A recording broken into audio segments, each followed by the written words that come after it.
Hey, what's going on guys? Today I'm going to be doing my out-of-box review for the 1/100 scale Gundam Barbatos. Now, just gotta start this off by saying, as always, a huge thank you to MindFenix Hobby Store for supplying me this kit to share with you guys. So, very excited to take a look at this. I think you guys have probably already been seeing a lot about this kit since it's been out. It's been out for about a month now.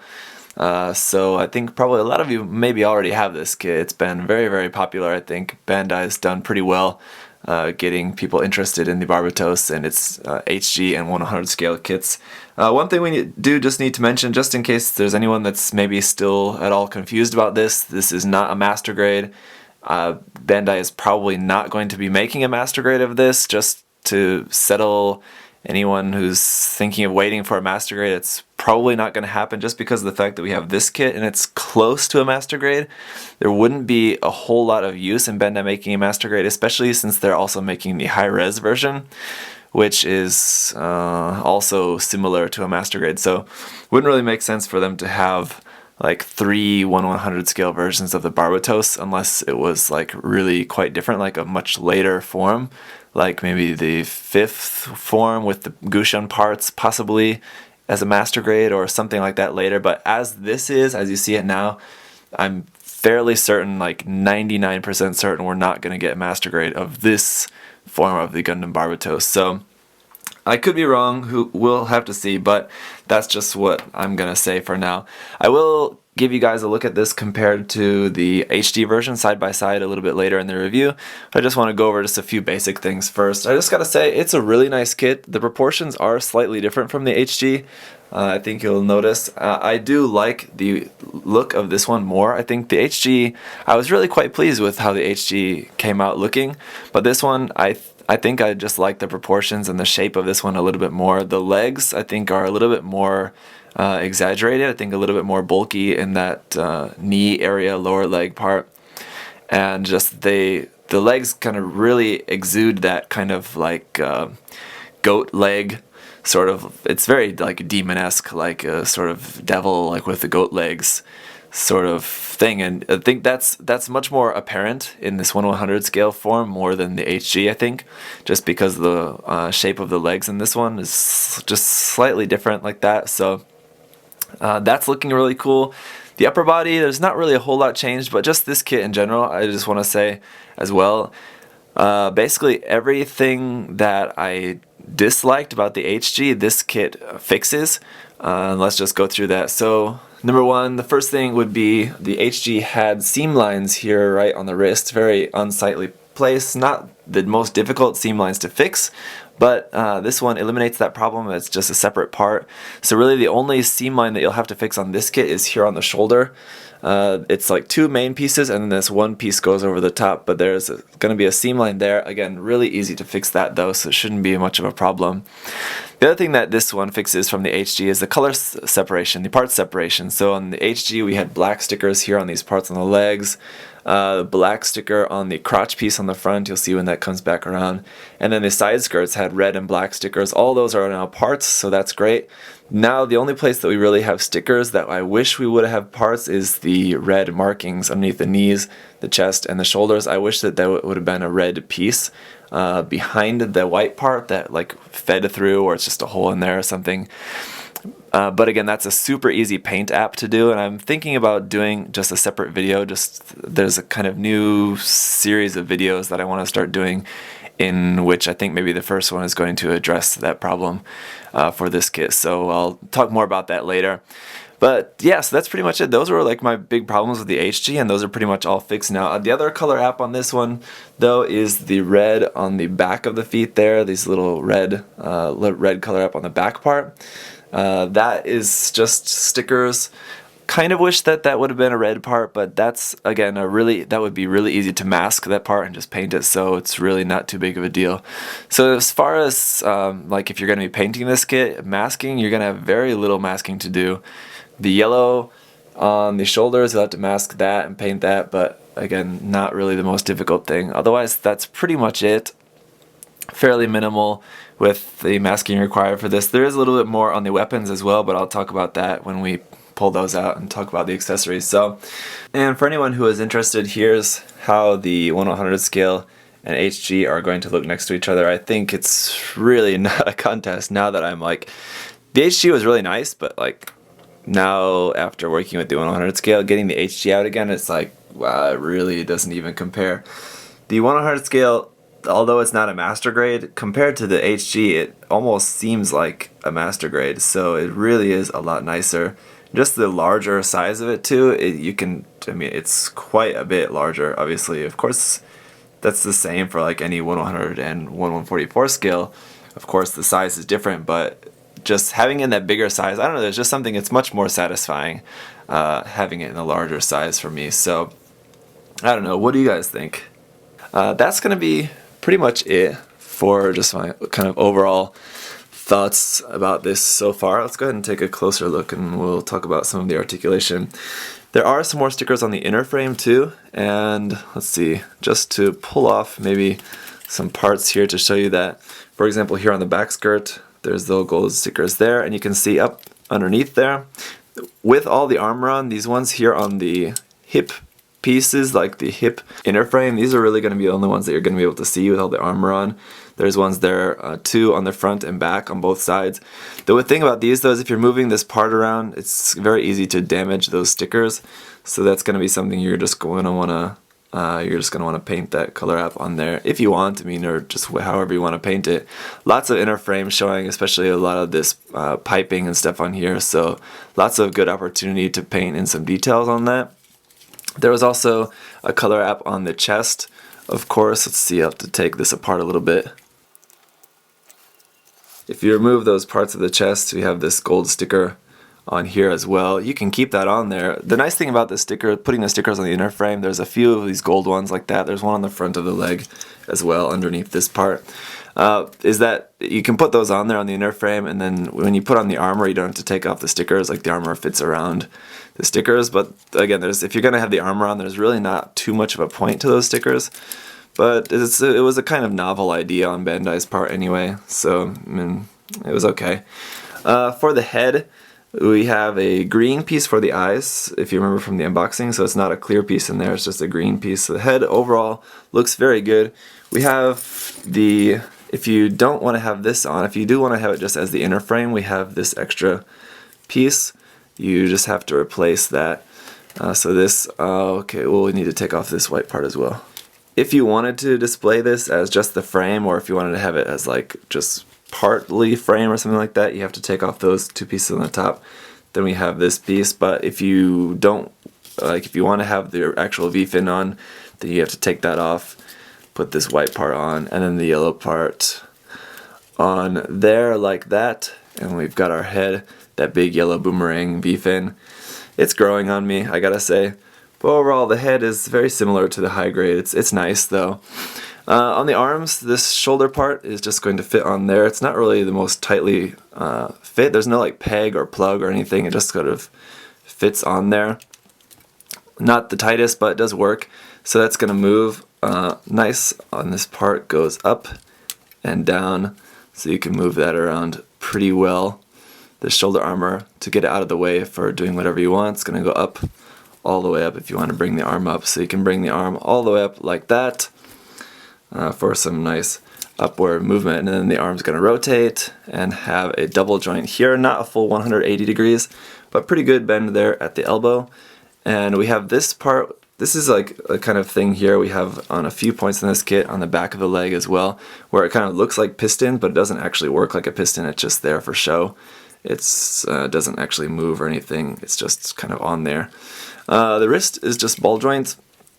Open hands are okay. Honestly, they're not the most expressive open hands. A little bit more dynamic pose on those fingers.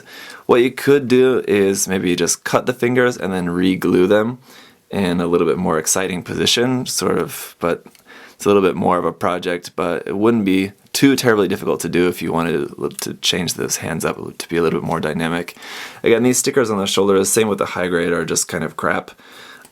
They're going to do fine for the review, but then of course you're not really going to want to use them on your actual kit. I think you're much better off replacing those, just painting that.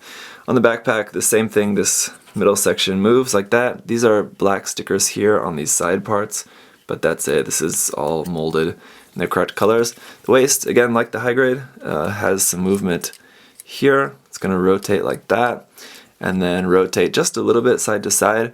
You can see these pistons here in the torso, those will actually serve some purpose, as those are actual parts. When you twist the body like that, those pistons will extend and work like actual pistons should. So that's really cool up inside there. I know it's dark, you maybe can't see it all that well, but just trust me, some really cool movement there. In that part, the side skirts, just normal, just move up and down. The front skirts, just move up and down. The back skirt does not move at all, that's just fixed. And then the legs are just going to do normal leg things. They'll rotate. The top bend about that far, really quite far actually, pretty much a whole 180 degrees as best as it's going to get, really. So nice double joint there in the knee.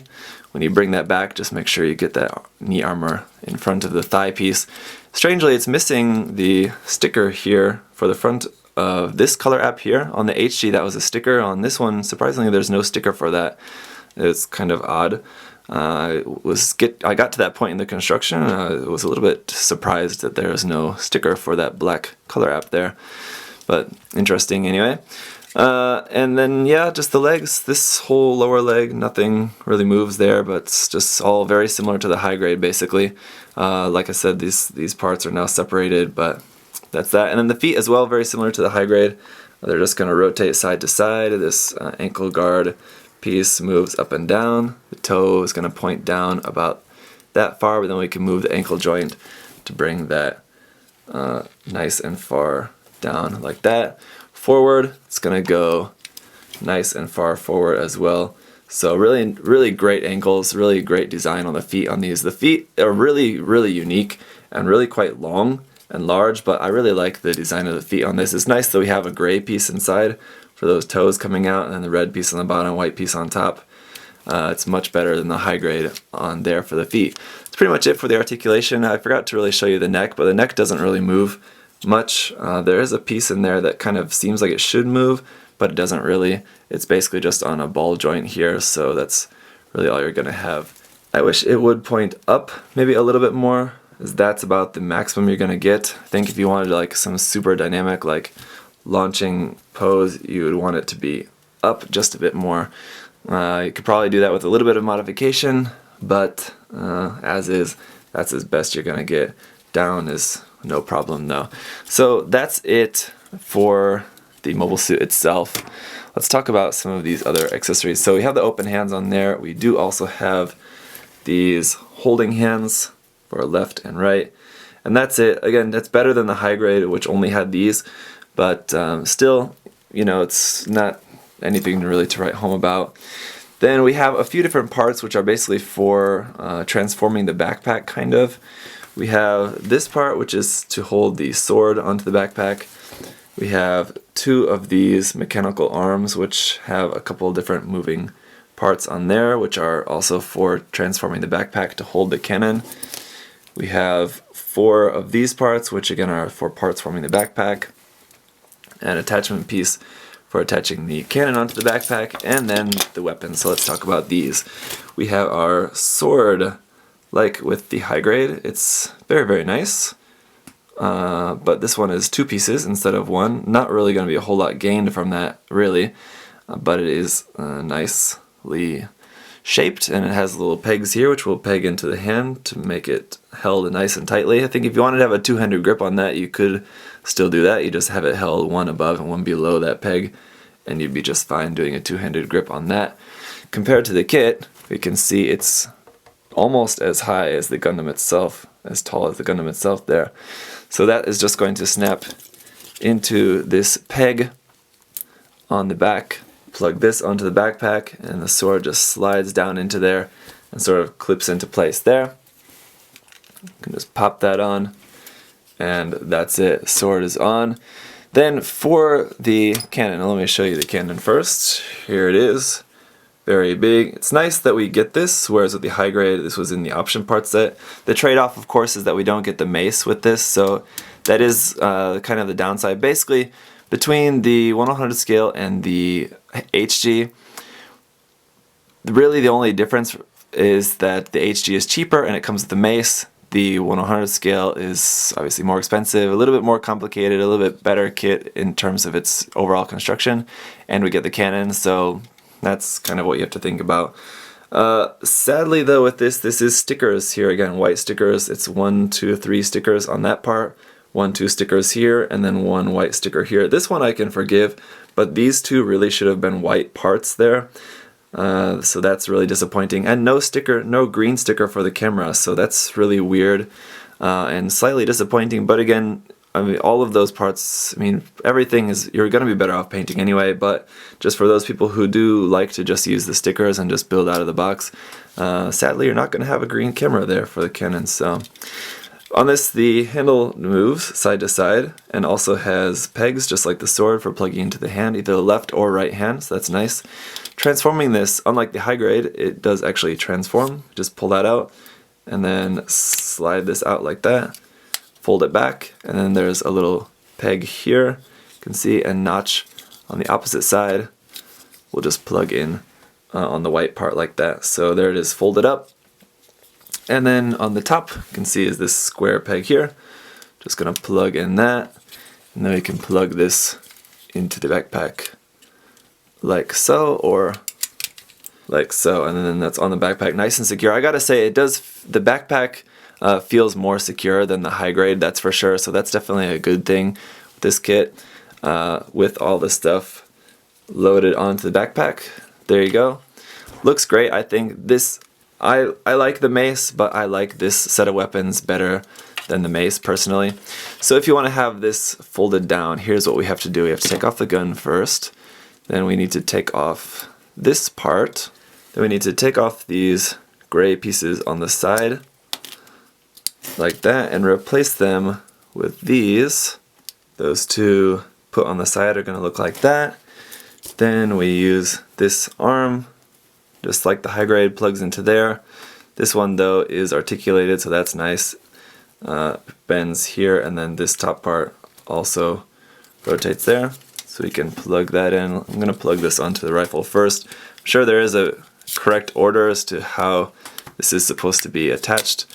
I'm just kind of making it up as I go along. So with that attached onto the top of the rifle, the cannon, it's going to look like that. And we'll just plug that into the backpack. I gotta say, it's better than the high grade, but still I don't really like how it's just plugging into the backpack and plugging into that white part. It just doesn't really feel secure on this one or the high grade. We need to switch off the hand for the open hand and put that on. And there we go. After having to do a little bit of finicking with that, I figured it out that I did forget to mention that this front part does slide forward, and that makes it a little bit easier. And then it was easier to put the hand on the handle first, then put the hand into the arm, and then attach this part last, just because of how finicky and not really, like I said, this mechanical arm doesn't really fit into those like sockets that well. I think that is best to do that part last. So sadly, like the HG, it's still very finicky to get this cannon actually into the backpack and arm and get it all mounted up. But then once you do, I mean, then of course it's going to do its part and it's going to look good. Still, yeah, I mean, just it's too bad that they can't figure out a better way to do this. I think it's a really cool idea having it like on a mechanical arm attached to the backpack. It's not really the best design though. I think I can't really imagine any better way they could do it without making this like much more involved here. It's okay, it's not great. That's the point I'm trying to make about this. So that's it. Otherwise the sword, of course, is going to be very easy. You guys can figure out how that's attached. So let me get this out onto an action base. And one thing that I do need to mention, so you'll notice there's no plug there for an action base, of course, and we don't have any special adapter. What they want you to do is just use one of those action base adapters that you get with an action base 1. So with your action base 1, this is the one that they want you to use in the manual. Is the 8mm wide one. You get a few different ones of these at different widths. This is the 8mm one, and this is what you're supposed to use with this, and you're also supposed to cut the tops of this it shows you in the manual you're supposed to just cut a few millimeters off the top just to make these prongs here a little bit shorter. I'll do that a bit later. I don't want to do that really at this point, but so it's not going to fit on here really tightly as well as it should, as the manual specifies, but it is just going to fit on there, something like that. It's really not the best, but it's going to work just for today's review purposes. Anyway, really too bad they didn't make some sort of action-based connector for this kit. That's pretty disappointing. Hopefully with the grays and the other 1/100 scale kits they'll make something like that. If they continue to not include any sort of special action-based connector for these kits, that's really kind of disappointing. So I gotta say that's definitely a few points off there, but let's see how this is gonna work. So despite me not cutting that part of the action base like it says you're supposed to in the book, it is holding it for the time being pretty well, and so that is good. Not really having any problem keeping this on action base like this. Gotta say the one cool thing about that articulated arm for the backpack is the ability to do certain stuff like this, where it's like an action shot where it looks like the arm is sort of like the actual arm of the Gundam is being used like in unison with the backpack, so that the backpack is sort of like deploying the sword at the same time as he's reaching back to grab it. So you can do different kind of stuff like this, which is cool, which is one of the nice things about that backpack. And I gotta say, the sword on this is definitely looking a lot better. And I gotta say, just the overall articulation of this kit is really quite nice to be able to do a lot of different really unique poses. I think different stuff like this. I mean, this is really not the most unique thing. I didn't really get all that creative with this, but you're gonna have a really good range of motion for doing a lot of really creative poses, whatever you can possibly think of. I'm sure you can think of a lot more creative stuff than this, but whatever you can think of, you can pretty much do with this kit, I think, which is really nice. And this is just going to be for your guys' reference, but as you can see, it can hold the sword with two hands, but it's really just barely doing it, just because one thing where this kit does lack in its articulation, I forgot to mention up until this point, is that the shoulder joints don't come forward like on the HG, and like a lot of HGs do nowadays, how like they have that polycap that sort of swings forward. This doesn't have any mechanism in the shoulders that allow the shoulders to swing forward like across the chest of the mobile suit. So something like this, using two hands out in the front for like the sword, or like later if you want to use that for the mace as well. The mace would be easier because it's got that really long handle. You don't have to have the hands really close together. But if you want to have like these straight arms and then holding the sword handle, they're barely going to fit on the handle like this. So just so you guys can see, it can do it, but just barely. So that's just about going to do it for this kit, guys. Is it a master grade? No. Is it better than the high grade? Yes, absolutely. So that should pretty much answer, I think, a lot of your questions about this kit.